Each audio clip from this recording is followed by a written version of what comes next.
গ্যাসের চুলার উপর আজকে অনেক বড় একটা পাতিল বসিয়েছি। এখানে ১০ থেকে ১২ কেজির মতো ব্রয়লার মুরগি রান্না করব। একদম পানি ছাড়া খুবই সহজ পদ্ধতিতে।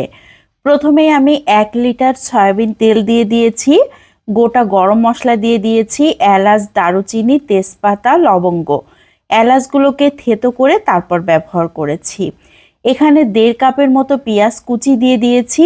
পেঁয়াজ কুচি দেবার পর বেশ কিছুক্ষণ ধরে নেড়েচেড়ে ভেজে নিতে হবে। পেঁয়াজটা যতক্ষণ না পর্যন্ত নরম হয়ে আসে ততক্ষণ নেড়েচেড়ে ভেজে নিতে হবে। লবণ দিয়ে দিয়েছি ১/২ কাপের মতো, হলুদ গুঁড়োও দিয়ে দিয়েছি ১/২ কাপের মতো। পেঁয়াজ পেস্ট দিয়ে দিচ্ছি ১/২ কাপ। আমি যদিও পেঁয়াজ কুচিটা ব্যবহার করেছি, তারপর পেঁয়াজ পেস্টও ব্যবহার করেছি ১/২ কাপ। খুব ভালো করে নেড়েচেড়ে মিশিয়ে নিয়ে এখন দিয়ে দিচ্ছি রসুন পেস্ট ১ কাপ। রসুন পেস্টটা একটু বেশি পরিমাণে ব্যবহার করতে হবে। আর এখানে আদা পেস্ট দিয়ে দিয়েছি ১/২ কাপ। খুব ভালো করে নেড়েচেড়ে নিচ্ছি যতক্ষণ না পর্যন্ত আদা রসুনের আলগা গন্ধটা দূর হয়ে যায়। এ পর্যায়ে দিয়ে দিচ্ছি ১ কাপের মতো শুকনা মরিচ ফালি করে। এই শুকনা মরিচ ফালি করে দেওয়াটা একদমই নিজের পছন্দ অনুযায়ী, পছন্দ হলে দিবেন, না হলে স্কিপ করতে পারেন। জিরা পেস্ট দিয়ে দিয়েছি ১/২ কাপ। এখানে এলাচ, দারুচিনি, জয়ফল, জয়ত্রী একসাথে পেস্ট করে দিয়ে দিয়েছি ১/২ কাপের মতো। লাল মরিচ পেস্ট দিয়ে দিচ্ছি ১/২ কাপ। মরিচটা বুঝে দিতে হবে, যে যেমন পছন্দ করেন, তবে মাংসে মরিচটা একটু বেশি হলেই খেতে ভালো লাগে, এজন্য আমি মরিচটা একটু বেশি ব্যবহার করেছি। এখন দিয়ে দিচ্ছি সামান্য একটু পানি, মশলাটাকে খুব ভালোভাবে কষিয়ে নেবার জন্য। খুব ভালোভাবে নেড়েচেড়ে মশলাটাকে কষিয়ে নিচ্ছি।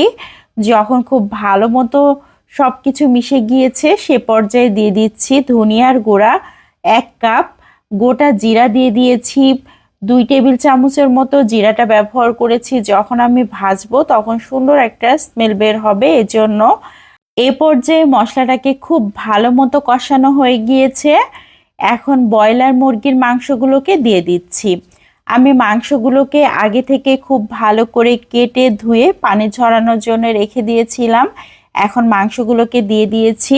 মাংসগুলোকে আমি রেগুলার সাইজ করে কেটে নিয়েছি, তবে এখানে আমি মাংসের চামড়াটাকে বাদ দিয়েছি, গলাটাকে বাদ দিয়েছি, কলিজা, গিলা এইগুলোকে বাদ দিয়ে দিয়েছি। এখন ঢাকনা দিয়ে ঢেকে রান্না করে নিচ্ছি ১০ মিনিট। ১০ মিনিটের মধ্যে কিন্তু বেশ কিছুটা পানি বের হয়েছে।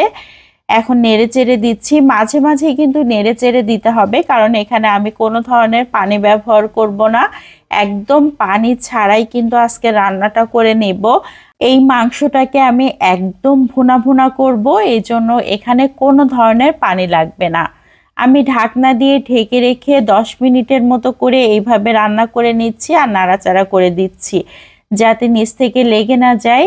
আর এরকমভাবে রান্না করতে করতে একটা সময় কিন্তু অনেকটাই পানি ছাড়বে মাংস থেকে, তখন নাড়াচাড়া করতেও সুবিধা হবে।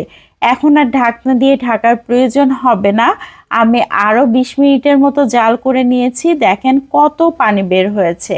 ব্রয়লার মুরগিতে কিন্তু অনেক পানি বের হয়, এই জন্য রান্না করতে পানির প্রয়োজন হয় না। আর যখন বেশি মাংস রান্না করা হয় তখন তো পানি দেওয়ার দরকারই হয় না। পানি দিলে মাংসটা একদম গলে সিদ্ধ হয়ে ঝুরঝুরে হয়ে যাবে, তখন আর খেতেই ভালো লাগবে না। তো আমি এইভাবে অনবরত নাড়াচাড়া করে মাংসটাকে রান্না করে নিচ্ছি। আমার তো মনে হয় মাংস রান্না করার আগেই কাজগুলোকে গুছিয়ে নিতে হয়। মাংস চুলায় দেবার পরে তেমন কোনো কাজই থাকে না, শুধুমাত্র নাড়াচাড়া করা ছাড়া।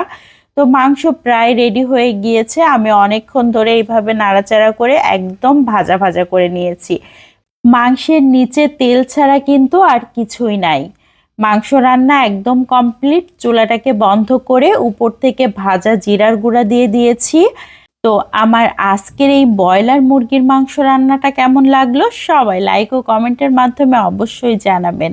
ভালো লাগলে বেশি বেশি করে শেয়ার করে দিতে পারেন, অনেকেই দেখার সুযোগ পাবে। আজকের মতো এখান থেকে বিদায় নিয়ে নিচ্ছি। আসসালামু আলাইকুম।